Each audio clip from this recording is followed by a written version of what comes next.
In my medical practice, the most dangerous diseases are not the loud, painful, and obvious ones. They are the silent killers. And the most dangerous, most common silent killer of all is atherosclerosis, or what we all know as clogged arteries. It's the thief that quietly builds up in your body for decades, choking off blood flow. It's the thief that is the root cause of high blood pressure, peripheral artery disease, and the two events we fear most, heart attacks and strokes. And the most terrifying part? It often does this with no warning, or so people think. I'm thinking of my patient, David, 62 years old. He came into my office for a routine checkup. He looked great. He told me he felt perfectly fine. But when I asked the right questions, I learned his body was sending him several silent signals that he was brushing off as just part of getting old. That cramp in his leg he got when he walked his dog, that wasn't a muscle pull. That fuzziness he felt in the mornings, that wasn't just old age. Those signals were a warning that he was at high risk for a major, life-altering heart attack. He just didn't know the language. I'm Dr. Anya. And today, I am going to teach you that language. I am going to share 9 silent signs that your arteries may be clogging. Some of them will shock you.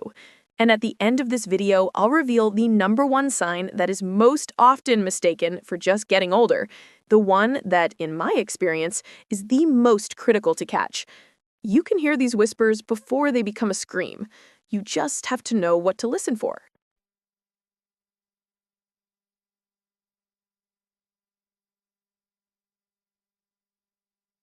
Let's dive into the first silent sign. This one you might think you know, but often it's completely misunderstood. It's chest pain, medically known as angina. Now, when most people hear chest pain, they picture a Hollywood heart attack, someone clutching their chest dramatically and falling over.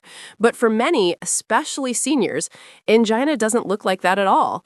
For my patients, it's more often described as a pressure, a squeezing, a fullness, or even a heavy weight on their chest. Sometimes it feels like bad indigestion. Sometimes it spreads to the jaw, the arm, or the back. This isn't random. It's your heart muscle literally crying out for oxygen.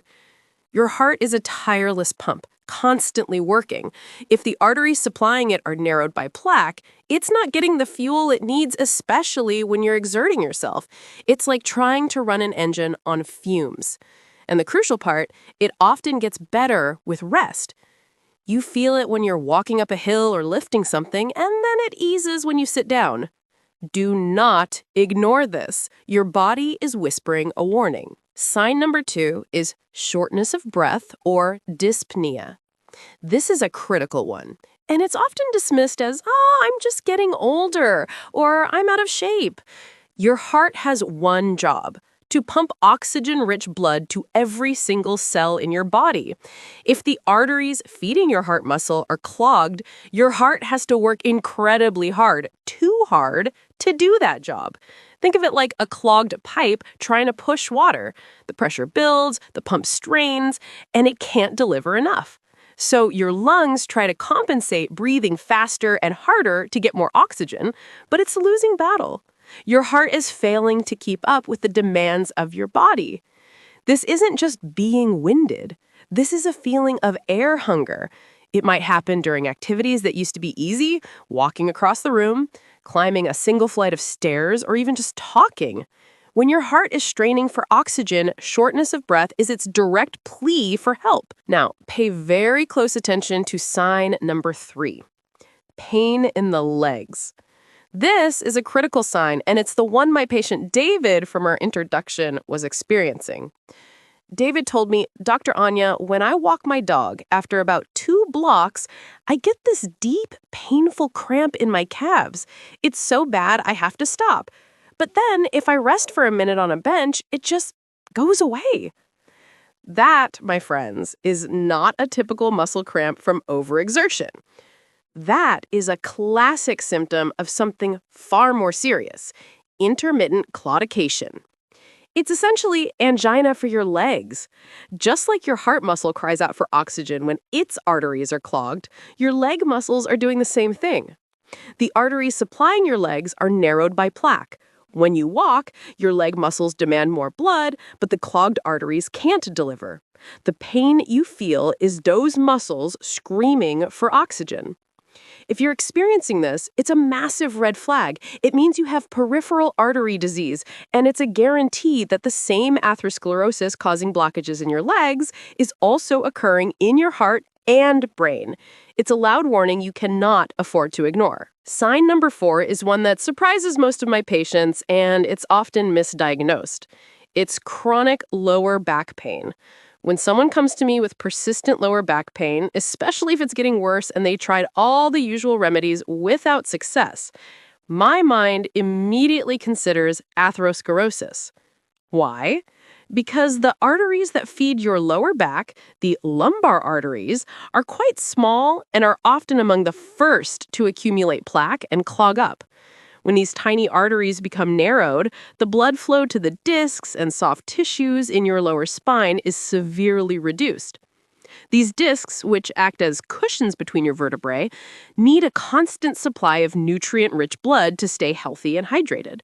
When that blood supply is cut off, the discs start to degenerate. They weaken, they dry out, and they can bulge or even rupture, leading to persistent, debilitating back pain. So if you have chronic, unexplained lower back pain, especially without a clear injury, don't just dismiss it. It could be your body sending a silent signal about the health of your arteries. Sign number 5 is a sensitive topic, but in my clinic, it is one of the most important and most overlooked silent signs. We are talking about erectile dysfunction, or ED. I always tell my male patients, and I urge their partners to listen, ED is often the first check engine light for your heart. Here is the simple biological reason. The arteries that supply that area of the body are the smallest and most delicate. This means they are the first to show symptoms when plaque starts to build up. If the blood flow is being restricted there, it is an absolute guarantee that the same clogging process is already happening in the much larger arteries that feed your heart and brain. I had a patient, a gentleman in his late 50s, who came to me for ED. His primary doctor had just offered him a pill, but he came to me for a second opinion. I told him, this isn't just a sexual health issue, it's a heart health issue. We ran the tests. Sure enough, a coronary calcium scan, or CAC, showed he had significant plaque buildup in his coronary arteries. He was on the path to a heart attack within 5 years. Listen to me. Do not let embarrassment stop you. This is not just a quality of life issue, it is a life or death warning. It is the canary in the coal mine for a future heart attack, often appearing 3 to 5 years before a major cardiac event. Sign number 6. This is another symptom that points to that peripheral artery disease we discussed with David's leg pain. It's having chronically cold hands or feet. Now, many people have poor circulation, but this is different. This is a persistent coldness, or even a dead feeling in your extremities that you can't seem to shake. It's a simple and dangerous plumbing problem. The arteries in your arms, your subclavian, or your legs, your femoral, are so narrowed by plaque that your body cannot get enough warm, oxygen-rich blood all the way to the end of the line. You might also notice other signs in these areas. The skin might look shiny or waxy. You might lose the hair on your legs or toes. You might develop painful sores on your feet that just will not heal. That last one, sores that won't heal, is a critical sign.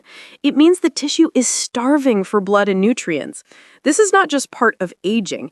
It's a severe sign of advanced blockages. And finally, sign number 8. This one is less a sign and more a direct consequence, and it's perhaps the most common one of all. High blood pressure. I have so many patients who treat their high blood pressure as a separate, isolated disease. They just take a pill for it and move on. They fail to ask the most important question: why is my pressure high? Let's use that simple plumbing analogy. Think of your 60,000 miles of arteries as a vast network of garden hoses. Now imagine that gunk, or plaque, has built up inside all of those hoses, making the channel much, much narrower. Your heart has one job: to push blood through that entire 60,000-mile network. If the pipe is clogged, the only way your heart can get blood to your brain, your organs, and your feet is to crank up the pressure. Your high blood pressure is a symptom of a deeper problem.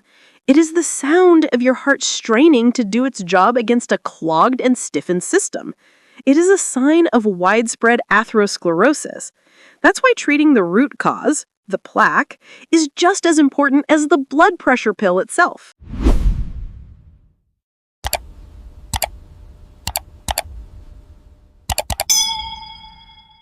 And now, as I promised, we have arrived at sign number 9. This is the one that I see more than any other. It's the one that breaks my heart because it is so often dismissed by doctors, by family, and even by the patients themselves. The number one silent sign that your arteries are clogging, the one that everyone mistakes for just old age, is persistent, crushing fatigue. Now, I am not talking about the normal, I'm tired from a long day or I didn't sleep well feeling. This is a cellular exhaustion. This is the feeling of I wake up and I still feel exhausted. It's the feeling of I'm too tired to even walk to the mailbox. It's I want to play with my grandchildren, but I just don't have the energy. It's a deep, profound fatigue that no amount of coffee or rest seems to touch. I'm thinking of my patient, Susan, 70 years old. When she first came to my office, her main complaint was this exact fatigue. She was convinced she had chronic fatigue syndrome or fibromyalgia. She had been to 3 other doctors. Her blood work came back normal. She was told, Susan, you're 70. You're just slowing down. She told me with tears in her eyes, Dr. Anya, this isn't slowing down. This is shutting down. We ran the right tests and we found the answer. Susan had 3 major blockages in her coronary arteries. Here is what was happening. Her heart muscle was starving for oxygen. Just like we discussed, her heart was straining 24 hours a day, 7 days a week, to push blood through those clogged pipes. It was working overtime every single beat just to keep her alive. The fatigue she felt, it was the exhaustion of her heart. We got her the procedure she needed. We cleared those blockages. 2 months later, she came back to my office. The change was so profound, I almost didn't recognize her. She wasn't just better, she was vibrant.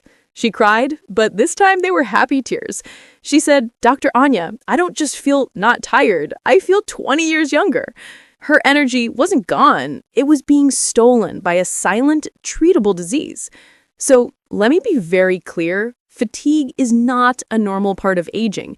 It is a symptom, and it could be the most important silent sign your body is sending you.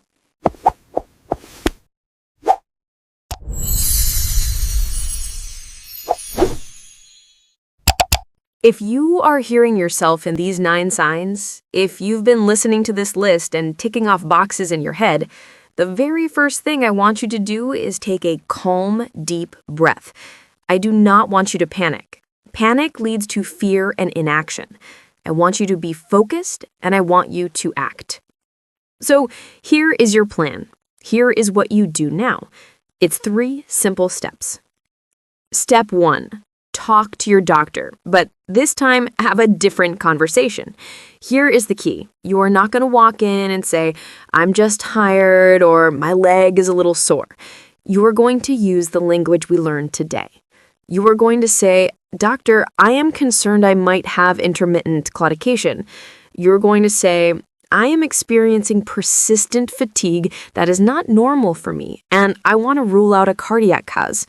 You will say, I am on metformin and I am concerned about my circulation. When you, as the patient, speak with this kind of precision, you get precise, focused answers. You are no longer dismissing yourself as just getting old, and you are not allowing anyone else to either. Step 2. Ask for the right tests. A simple checkup with a stethoscope is not enough. You need to see inside the arteries. Ask your doctor about a coronary artery calcium scan, or a CAC scan. It's a simple 10-minute non-invasive CT scan that measures the amount of calcified plaque in your heart's arteries. It gives you a literal score of your heart's health. It is one of the most powerful, predictive tools we have. Ask about a cardiac stress test to see how your heart actually handles work. Ask about a carotid ultrasound if you've had any of those TIA-like symptoms we discussed, like numbness or weakness on one side.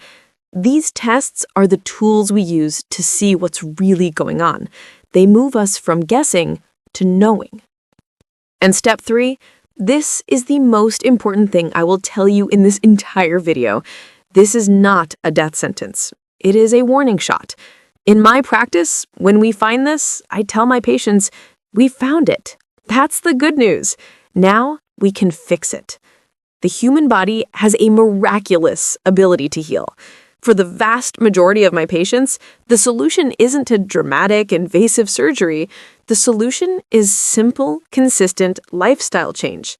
With the right foods, with the right daily movement, and with the right medical guidance, you can stop this plaque from growing. You can stabilize it so it doesn't rupture, and in many cases, you can even reverse the damage. This is not your destiny. It is a diagnosis, and a diagnosis is simply the starting point for a plan.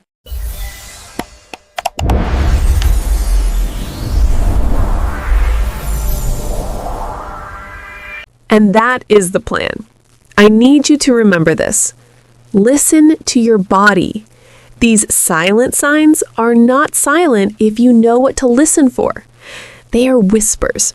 Your job, starting today, is to learn how to hear those whispers before your body has to scream to get your attention. And as I always say, this is a conversation. And now I want to hear from you. This is the most important part. Have you ever personally mistaken one of these signs, the fatigue, the leg pain, the back pain, for just old age? Or, even more importantly, have you ever had a doctor dismiss your concerns or tell you that what you were feeling was just a normal part of getting older? Please share your story in the comments below. Your experience, your voice, might be the one thing that encourages someone else in our community to get a second opinion and to insist on getting the right tests. You might just save a life. If you found this information valuable and you want to continue to arm yourself with the knowledge to protect your health, please subscribe for our next appointment. I'm Dr. Anya. Stay informed, stay empowered, and I'll see you in the next video.